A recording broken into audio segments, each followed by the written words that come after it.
He's had some game, Hurley-Langton, the open side flanker, his work over the ball, position that he's won, the penalties that he's won. Yeah, so Connacht got in contact with me a few months ago now, and they talked about, they were interested in signing me again for the next couple of years. So I had to think about, what I want the next couple of years for me to look like, and with the development of the Dexcom and the support of our fans over the last couple of seasons, just made me so excited for the next couple of years. So in the end, it was an easy decision, and I'm really excited to crack into it. Some of the highlights over the last year and a bit, probably something that comes to the top of my head first would be the Ulster quarterfinal. It was such a good week leading up to the game, and the atmosphere was unreal.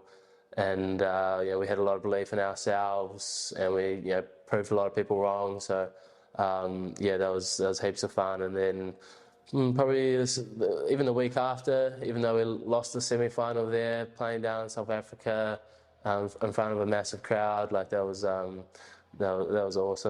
Even though we didn't get over the line, like it was an amazing experience, and hopefully we can better it again. But some other highlights, just any kind of Interpro, they're really special. The crowd really gets up for it, and hopefully we can make some more memories the next couple of years. Yeah, I woke up that morning, and there was a good buzz around the camp, and I just had this really good feeling about the day. And we went out on the field, just having fun out there, and there was just a real good energy from the crowd, and we fed off that. So I enjoyed it. Is that right? Fuck, all right. That was a hard one, man. Fuck. Yeah. So my move to Connacht came about start of 2022, and I was in camp with the Hurricanes during their pre-season, and my agent told me that there's a club in Ireland called Connacht that are interested in me, and I had a look at at Galway and the rest of Connacht, and I had a talk to Andy Friend at the time, and we just kind of talked about the type of style of rugby that they play here, and that was the first thing that kind of jumped out to me, that kind of made me quite excited. They were going to allow me to get my hands on the ball a bit more, and just kind of more of a free-flowing kind of rugby, but it's kind of a structure that made sense to me. So it kind of it made me quite excited, and I suppose I've been just turning 22 at the time, and I wasn't really getting a look in with the Hurricanes, so I thought probably now's the time I need to start making something out of my career. And I thought this was a perfect opportunity to do that, and haven't looked back. Yeah, I suppose in terms of getting stuck in and kind of the dark arts to rugby, there's a real appreciation for that here, and something I've definitely come to kind of been trying to refine that a bit over the last couple of years, because they really appreciate it here. So it's I find it quite interesting, kind of different techniques and stuff that they use here, and I'm trying to incorporate that into my game. To be honest, it was pretty difficult at the start. Just I spent a good 3 months at home, where I grew up with my friends playing club rugby before I came here, so I got pretty used to that, and it was a big move, like literally on the other side of the world. It was tough, to be honest, but once you start playing rugby, you're getting into a routine, and going out there, the fans are so supportive. Win or lose, they're die-hard fans, so that kind of stuff makes it easier, and I'm definitely settled in now. So I'm living with Tyg McElroy at the moment, and I'd say we're probably two pretty tidy lads, keep the place in pretty good shape, there's no won't cause any trouble, I suppose. I suppose my parents have been to Ireland before, and they just told me how friendly the people were and how beautiful the country was. So I was expecting all of that, and obviously I've done a bit of Googling about what Galway's like and the rest of Connacht was like. So I suppose when I got here, first thing I just checked out Galway, and it's such a lovely city, especially when I got here in the summer, like walking down shop streets, pretty special. And then I suppose after that, over the last couple years, I've just been trying to get out as much as I can, exploring the rest of the province, and it's a fantastic place. People are so friendly here, and like I said before, it's pretty beautiful. So, what's that place called again? No. Oh, so it is. What's that place? Carmore. Carmore Abbey is pretty nice. Dog's favourite, dog's favourite. Yeah. I'll just say Connemara, because Connemara is nice. Once I've gone through Galway and stuff, I really like Connemara. It's beautiful going through there, driving through there, and I took my nana and my mother through there, and they loved it. Yeah, I suppose with my name, being Shamus Hurley-Langton, people ask me a lot if I'm from Ireland or my parents are. I'm not Irish qualified at all. All my grandparents were born in New Zealand, so that rules me out. But my whole mum's side of the family, they're all Irish, of Irish descent. They came out to New Zealand, a long time ago from Ireland, and my first name is just a family name. My granddad was named Shamus, and my mum passed it on to me.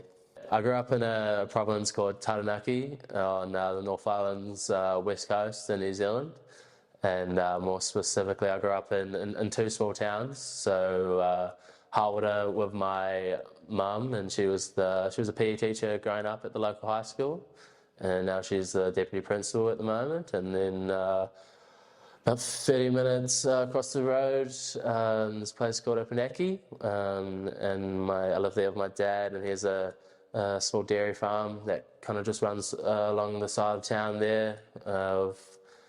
Just under 300 dairy cows there. So it's a pretty special place to grow up. For those that don't know, Taranaki is a big mountain in the middle of it, and there's heaps of coastline around the province. So it's a pretty cool place. I was never short of anything to do, especially growing up on the farm. It was kind of like me and my sisters' playground, and my mum, she was a big believer of being a PE teacher. She was a big believer in us playing as many sports as possible. So she worked really hard so me and my sister could afford to play those sports. And I went up to the city, a city called New Plymouth, to go to boarding school there, and I went to a school called Francis Douglas Memorial College, and I had 5 really special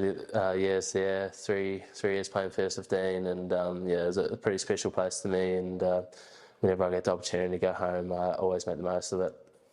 I suppose the way Gaelic football and hurling is here, that'd be kind of how it is in New Zealand. Growing up, my dad played for a club called Coastal Rugby, and I remember in the latter years of his playing days, I'd always go to the games, and I just remember the smell of the changing room and the grass. It's pretty special place out there, and that is kind of like the centre of the community, and it plays a big part in the province. And then obviously going up to high school in New Plymouth in the city, it was a massive part there.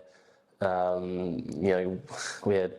actually had a really good first 15 when I was just starting off at high school. So some of those guys, some of them are playing professional rugby today, and I looked up to them so much, and to watch their kind of careers play out kind of inspired me. I could do something like that. So it's a pretty big part in the community.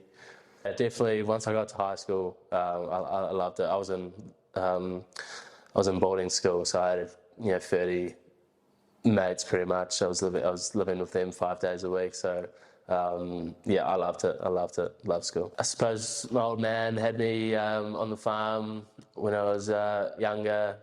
Probably a bit of child labour going on there, but I was milking cows since I was a young one, and sometimes it didn't feel like work, but often it did. But he was always pretty good to me. He always paid me and stuff, so it was good from him. But yeah, it does teach you kind of hard work and stuff, which I appreciate now. But yeah, the farms around here, like our farm would be like one of the, like Dell's farm. He's a big farm in Ireland, and we're probably a similar size, maybe a little bit smaller in New Zealand. But our farm's a small farm in New Zealand, so like there's no, like my auntie and uncle and stuff. They're down south, especially down south. They'll have like 1,000 cow farms and stuff, So like it's yeah. So the goals for the rest of the season, obviously. We made it to the semis last year, and unfortunately we got knocked out. But I don't see any reason why we can't go one step further. Our full intention is to win this competition, and I don't see any reason why we can't do that. So if we're playing our best game, we can go out and do it. Obviously we've got knocked out of the Champions Cup, which is unfortunate, but we're still in the Challenge Cup. So. There's some silverware there to be won, and we're going to go hard and try to do that for our supporters and the community. In terms of myself, I'm just trying to, refine my skills and apply that to the games I'm playing, and just. Okay? Yeah, that was perfect move. Job done. Do I need to redo any? No. Are you sure? That's all good. Okay. I wasn't too bad, was I? No, they're perfecto.